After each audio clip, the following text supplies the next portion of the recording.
현관 앞 옷걸이에서 목줄이 짤랑이는 쇳소리만 나도 소파 구석에서 조용히 고개를 드는 우리 아이가 있습니다. 예전처럼 폴짝 뛰어오르진 않아요. 천천히, 정말 천천히 일어나 스트레칭하듯 앞다리를 쭉 펴고 한참을 서 있다가 비로소 제 곁으로 걸어옵니다. 그 모습을 보며 저는 조용히 목줄을 걸고 현관문을 엽니다. 오늘도 우리의 산책이 시작됩니다. 하지만 요즘 우리의 산책은 예전과 많이 달라졌어요. 그리고 그 변화가 제게 가르쳐준 것들이 있습니다. 평소 거뜬히 돌던 2블록이 어느 날부터 1블록으로 줄어들었고 다시 반블록이 되었습니다. 전봇대 앞에서 멈춰서는 시간이 길어지고 벤치를 지날 때마다 자연스럽게 속도가 느려졌죠. 처음엔 조바심이 났어요. 30분은 채워야 한다는 생각에 시계를 보며 조금만 더라고 마음속으로 재촉했습니다. 하지만 이건 정상적인 노화의 신호입니다. 대형견은 7세 이상, 소형견은 6세 이상이 되면 자연스럽게 체력이 감소하고 산책 패턴이 바뀌기 시작해요. 저는 그걸 몰랐어요. 아니, 알면서도 받아들이지 못했던 거죠. 그러던 어느 날 수의행동학 연구 자료를 읽다가 중요한 사실을 발견했습니다. 여기서 정말 중요한 과학적 사실 하나를 말씀드릴게요. 시니어 반려견에게 산책의 의미는 우리가 생각하는 것과 완전히 다릅니다. 우리는 거리와 시간을 생각하지만 우리 아이들에게는 후각 자극이 훨씬 더 중요해요. 전봇대에서 냄새를 맡는 행동, 풀밭에서 코를 킁킁거리는 그 순간들이 바로 뇌 활동을 증가시키고 인지기능 저하를 방지하는 핵심 활동입니다. 수의행동학 연구에 따르면 노즈워크라고 불리는 이 후각 자극은 시니어견의 뇌를 활발하게 만들고 치매 예방에도 효과적이라고 해요. 생각해보세요. 우리에게는 그저 흔한 전봇대지만 우리 아이에게는 간밤에 불어온 바람의 방향, 동네 친구들의 안부, 오늘 하루의 이야기가 가득한 신문 같은 거예요. 우리가 카페에 앉아 신문을 읽고 스마트폰을 보며 세상 소식을 접하는 것처럼 우리 아이들은 코로 세상을 읽고 있는 겁니다. 그 순간 깨달았어요. 산책이 느려진 게 아니라 산책의 방식이 달라진 거라는 걸요. 이제 우리 아이는 다리가 아니라 코로 세상을 탐험하고 있었습니다.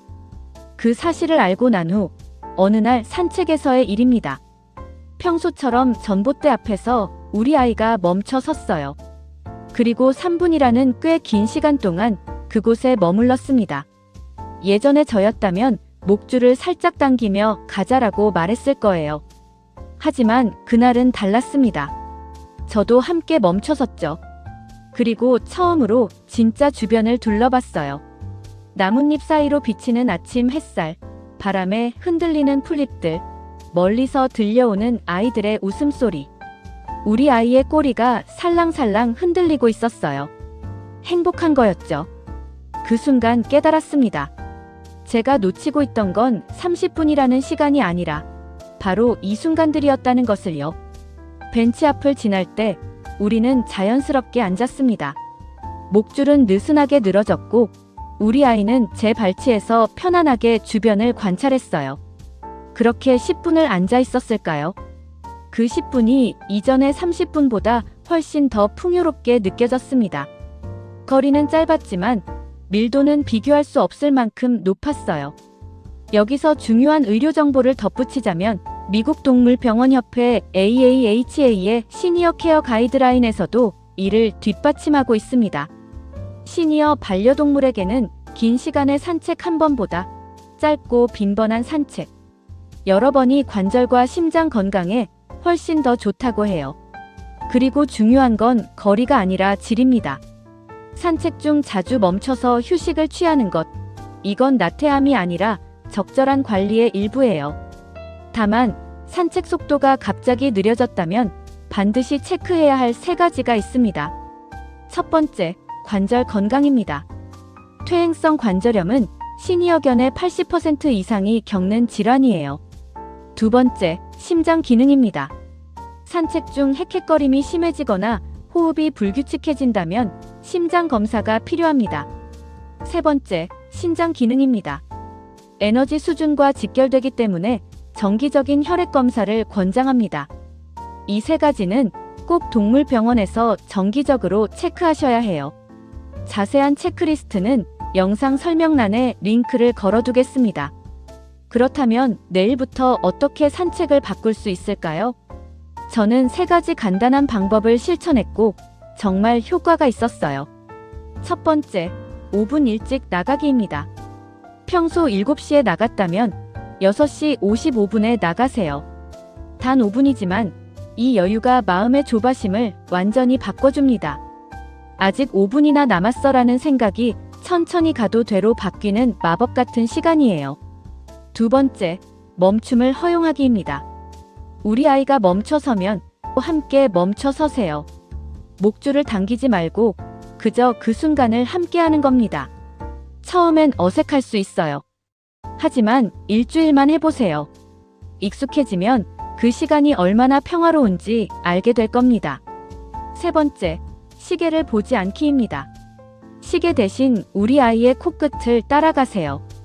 우리 아이가 멈추는 곳에서 멈추고 걷는 속도로 걷고 돌아오고 싶어 할 때 돌아오는 겁니다. 그게 바로 우리만의 속도예요. 거리와 시간은 숫자일 뿐이지만 함께한 그 순간은 온전히 우리의 기억이 됩니다.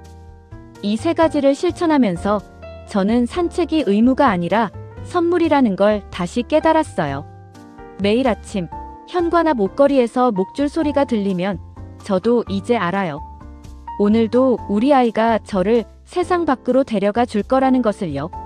느린 걸음으로 자주 멈춰서며 냄새를 맡고 바람을 느끼며 우리는 함께 걸을 겁니다. 산책이 느려진 것이 아닙니다. 우리가 더 깊이 걷기 시작한 거예요. 여러분의 산책은 어떤가요?